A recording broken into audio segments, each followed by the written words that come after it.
Morning, ladies and gentlemen. Hope you're all well. Um, Histro Funds, the name of the channel. Just an interesting video, really. I won't play it all, but the empire collapse pattern: Rome, Spain, Britain, USA is next. Is the name of the video, and it's just about economics, basically. Again, I try to go on about the national debt quite a lot and what's going on and yeah, like most people don't understand economics and not only not understand it, not understand where it's going. Um, yeah, but the empire collapse is where it often goes. Well, I mean, we've already pretty much suffered, as this documentary film video says. Like Britain's empire's long gone at this point, so to speak. But um, USA is the next one to go. Basically, is what it's going to tell you here. But it's the pattern is why I'm mentioning it. Really, it's like that. There's a pattern, and it's been followed now by Rome, Spain, and Britain. We've all followed this same pattern, and the USA is next as well. It's just due to debts, basically. So I'll play a bit anyway. I'll play the Rome bit, and then there's Spain, Britain, and USA. It's kind of in like four parts. I'll play the Rome anyway. Let's see where we are. There's a pattern that has destroyed every major empire in history. Not conquest, not invasion, not revolution. Economic collapse. Specifically, currency collapse. And it happens the exact same way every single time. Rome, the empire that ruled the known world for 5 centuries, collapsed when its currency became worthless. Spain, which controlled more gold and silver than any nation in history, went bankrupt repeatedly until its empire dissolved. Britain, which dominated global trade for 200 years, lost its empire within a decade after its currency collapsed. 4 times in recorded history, a dominant empire has followed this exact pattern. Military overextension, unsustainable spending, currency debasement or money printing, inflation, loss of confidence, collapse. And every time, the people in power believed they were different, that their empire was special, that the old rules didn't apply to them. They were wrong, every single time. And right now, in 2025, the United States is following that exact same pattern. Yeah, I mean they were wrong because you can't trump. Ironically, you can't trump maths. Not even Donald Trump can trump maths. So yeah, this is always what I've been trying to say. Really, like with the economy, it's like we're heading down the shit pipe here, and there's no way back. Like there was no way back for Rome. There was no way back for Spain. Britain, we're still dissolving really because the Rome and the Spain's long gone. Their empires, ours dissolved, but we're still here in terms of the empire in its end sort of cycle, if you want. But we're still here anyway. But again, everyone knows our economy's dying. We're now at 100% GDP. It's only going to get worse, to be honest. Um, but us and America are existing at the same time on the planet, whereas the Spain and the Roman Empire were not. And we're long ago and have long gone, sort of thing. So again, it's not good because we're still part of this in a way. Our empire has dissolved, but the collapse bit hasn't completely happened yet. We're on the precipice of the collapse bit, to be honest. So let's just watch a bit of what happened to Rome. Step by step, warning sign by warning sign. The only question is whether we're near the beginning, the middle, or the end. This is the story of how empires destroy themselves through their own currency, how it happened to Rome, Spain, and Britain, and why every warning sign says it's happening again. Let's start with Rome, the empire that dominated Europe, North Africa, and the Middle East for over 500 years. At its peak, Rome controlled 60 million people across 3 continents. Its military was unmatched. Its infrastructure was the most advanced on Earth. Its currency, the denarius, was trusted everywhere, from Britain to Egypt. The denarius was a silver coin introduced in 211 BC. It contained about 4.5 grams of pure silver. For centuries, it held its value because the Roman government maintained its purity. When you received a denarius, you knew exactly what you were getting. Pure silver, real value. This created trust, and trust allowed Rome to fund its expansion, pay its soldiers, and build its infrastructure. But empires are expensive. Every generation, Rome's borders expanded. Every expansion required more soldiers, more forts, more roads, more administration. And eventually, more money than Rome actually had. So they did what every empire does when it spends more than it earns. They debased the currency. Emperor Nero, ruling from 54 to 68 AD, was the first to significantly reduce the silver content of the denarius.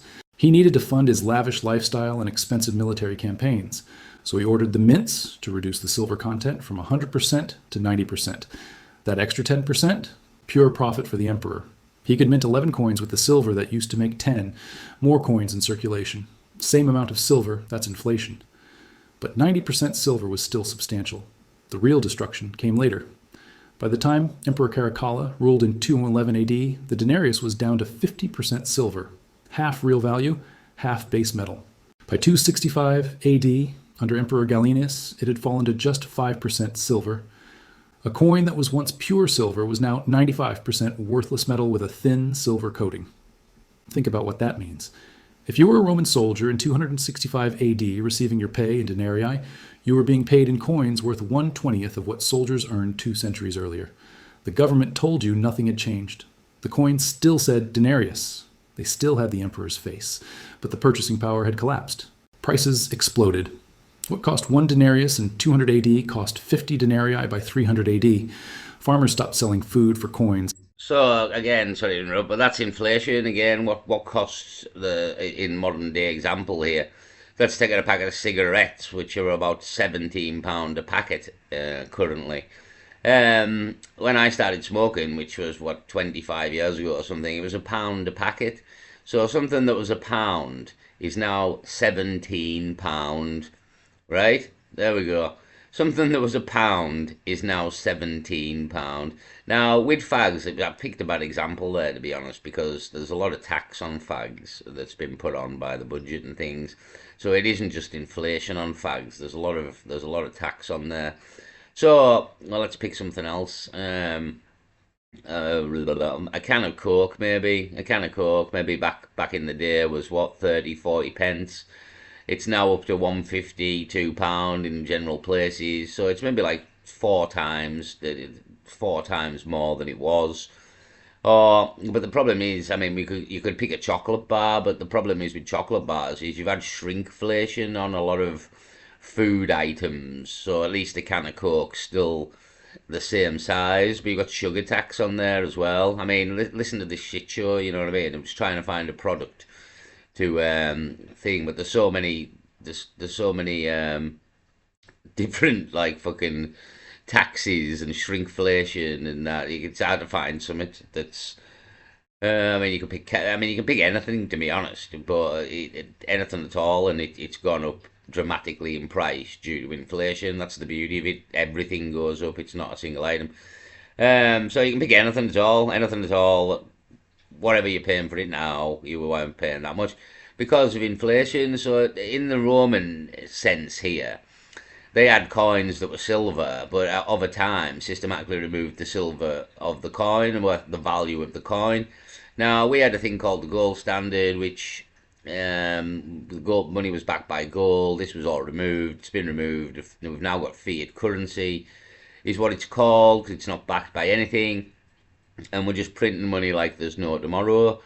So I'll keep playing it, to be honest, because the Roman Empire is not really a good representation of modern economies because of the denarius and the silver thing. It's kind of the same crack, but in a slightly different way. So I'll play a bit more.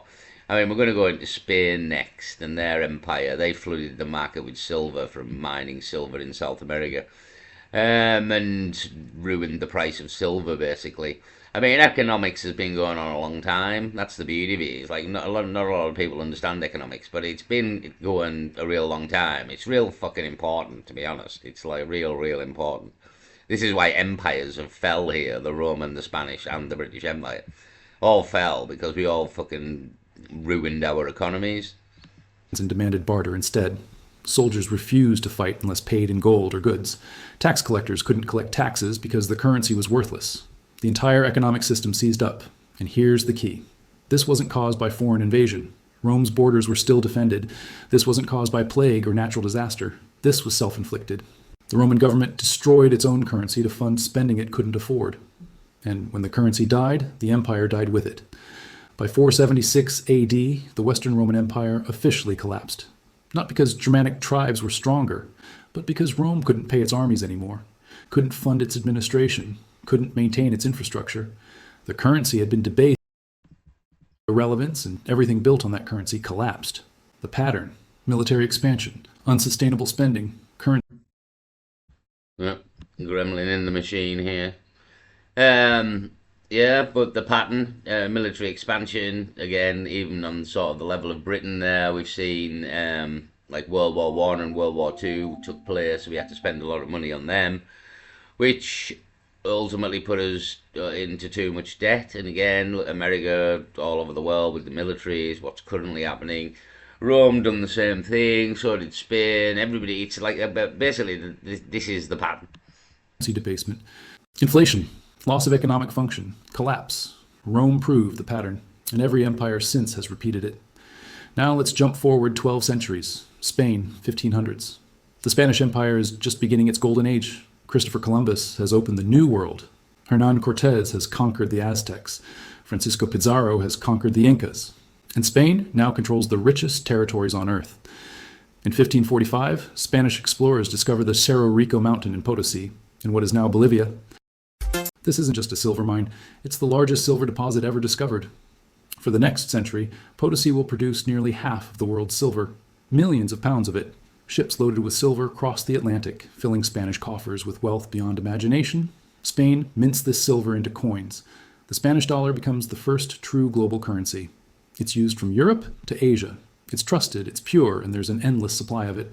Spain becomes the richest, most powerful empire on earth. At its peak, the Spanish Empire controls territories on every inhabited continent. The sun never sets on Spanish holdings. And then, exactly like Rome, they destroy themselves. Because there's a paradox with money. More money doesn't make you richer if everyone has more money. When Spain floods Europe with silver, prices rise. What cost one silver coin in 1500 costs 10 coins by 1600. The silver hasn't become less pure. There's just vastly more of it. That's inflation. Spain is importing so much silver that it's destroying the value of silver itself. And worse, Spain isn't producing anything. They're not building industries. They're not innovating. They're just extracting wealth from the colonies and spending it on wars, palaces, and luxury goods imported from other countries. The silver flows in from the Americas and flows right back out to France, England, and the Netherlands. To pay for goods, Spain doesn't produce itself. By the late 1500s, Spain's kings are drowning in debt. King Philip II, ruling from 1556 to 1598, inherits massive debt from his father, Charles I. 36 million ducats in debt. And rather than cut spending, Philip borrows more. He fights wars on multiple fronts against the Ottoman Empire, against Protestant rebels in the Netherlands, against England, and when the debt becomes unpayable, he defaults. In 1557, Philip II declares bankruptcy and suspends all debt payments. This is the first sovereign default in modern history, but it's not the last. Spain defaults again in 1560, again in 1575, again in 1596, 4 defaults in 40 years. Despite controlling half the world's silver production, Spain can't pay its debts. Each default destroys trust. Lenders refuse to lend to Spain. Interest rates on Spanish debt skyrocket. And the government responds by debasing the currency. They start minting coins with less silver. They introduce copper coins that are supposed to be worth as much as silver coins. Nobody believes it. The currency loses credibility. By the 1600s, Spain is in terminal decline. The military can't be funded. The colonies begin to break away. And when the 30 Years' War ends in 1648, Spain signs the Peace of Westphalia, which marks the beginning of the end. By 1700, the Spanish Empire is essentially over. The country that once controlled the world's wealth had spent and borrowed itself into irrelevance. The pattern again, massive wealth influx, government overspending, excessive borrowing, currency inflation, repeated defaults, loss of confidence, collapse. Spain proved that even endless resources can't save an empire from fiscal mismanagement. Now we come to Britain. Yeah, so yet again, same pattern. Here's Britain. I'll play the Britain one. You can watch the American one take place in real time. So, pardon me. Yeah, so basically it's the same pattern. Again, we've suffered this, but we're still at the end of it, if you know what I mean. Like, we haven't completely collapsed yet. The currency's kind of hanging on, but it's on the edge of the cliff right now, as we're speaking. So I'll play Britain's anyway. The empire that lasted longer, stretched further, and controlled more wealth than Rome or Spain combined. At its peak in 1922, the British Empire governed 458 million people. 1/4 of the world's population, 1/4 of the world's land. The sun never set on the British Empire, not because they controlled every time zone, but because they controlled so much territory that it was always daytime somewhere under British rule. And the British pound sterling was the foundation of it all. For over 2 centuries, the pound was the world's reserve currency.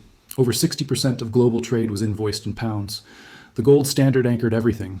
1 pound sterling could be exchanged for a fixed amount of gold.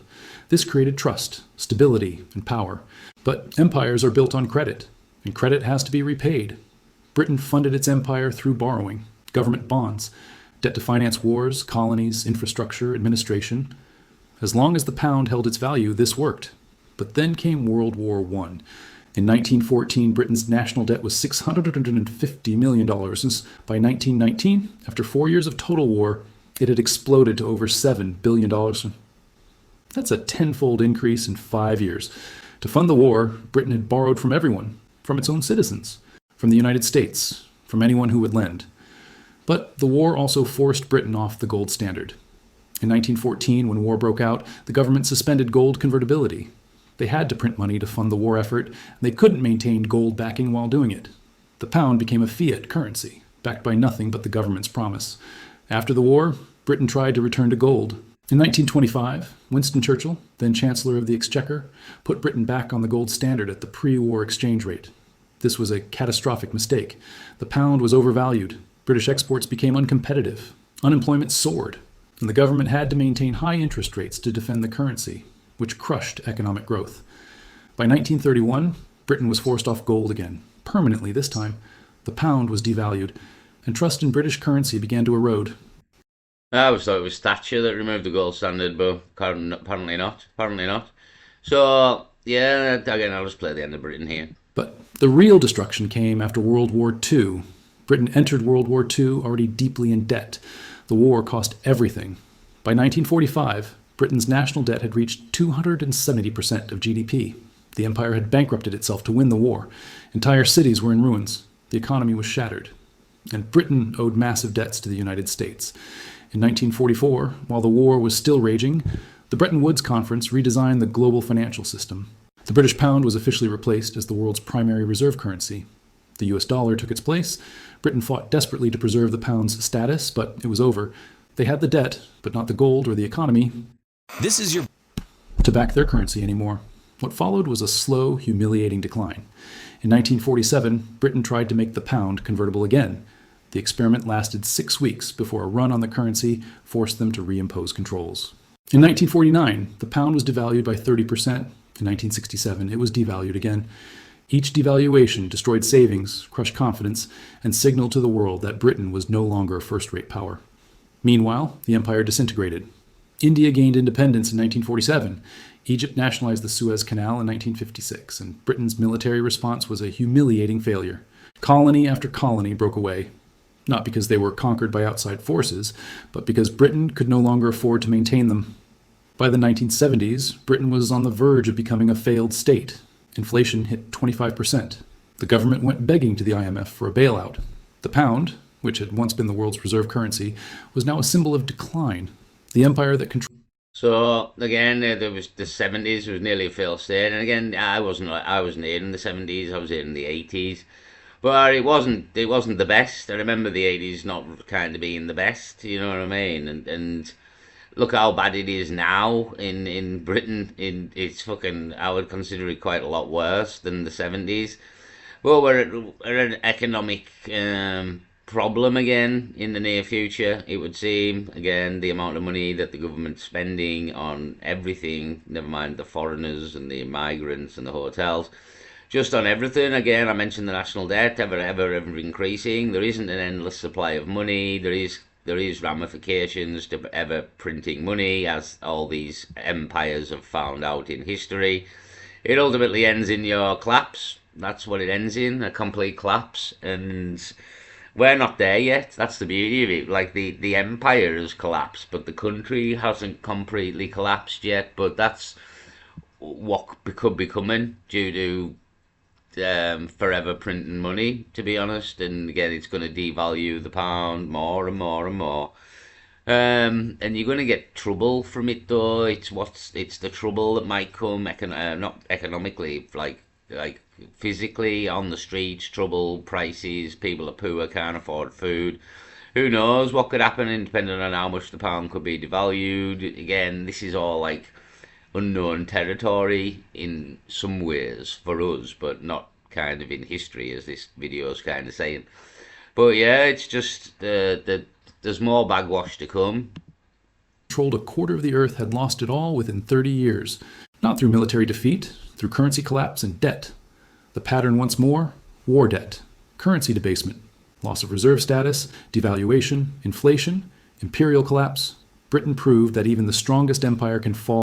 Yeah, imperial collapse. We haven't quite done the collapse yet. We're on the precipice in many ways. In terms of like, I mean, I don't mean hours and days. I mean like months and years. It kind of precipice. I don't want everybody.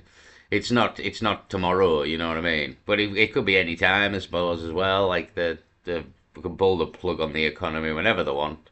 Again, Charlie Veitch was talking about a black swan event with the stock market. So yeah, that could definitely be a thing in the near future. But when, I do not know. So within a single generation, Britain lost a lot. All within a single generation when its currency fails. Which brings us to now. The United States brings us to now 36 trillion. This guy says they're in debt, as did the last video. So we'll go with 36 trillion with a T. In debt. So I just thought I'd give the video a mention and just kind of the pattern and what's happened and how printing money forever ruins the money, which then ultimately leads to your decline, which then ultimately leads to your collapse. And that's exactly what Britain's done and is still continuing to do, and America as well. So we are probably in for a catastrophic collapse at some point. Is the empire has collapsed. You know what I mean? But again, the Roman Empire and the Spanish ones are long gone. Again, the whole British. Again, you've got to fear for the country, to be honest. You've got to absolutely fear for this country, because, I mean, not just economically, like, look at everything else that's going on with the country, you know what I mean? It's absolute bagwash most of the time out there. So, I just thought I'd leave it there, but it's just a little bit of an explanation, really. An easier way to stand economics, maybe, is a way of putting it. Just explain to you about how sort of printing money isn't good, and printing money all the time isn't good, and devaluing your currency, which you've seen happen over your entire lifetime. That's why everything costs more all the time, because of inflation, because we keep printing money is kind of the crack, but ultimately it ends to ultimate bagwash if you could keep doing it. And guess what? We're doing it. So, and America's doing it as well, so there you go. And again, like, do you think the people in power do not know this crack? You know what I mean? Like, why do I know and the people in power don't know? I mean, is that not suspicious?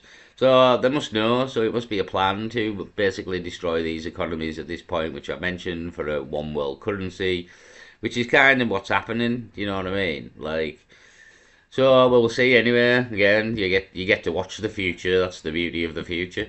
So I'll leave it there anyway. Peace.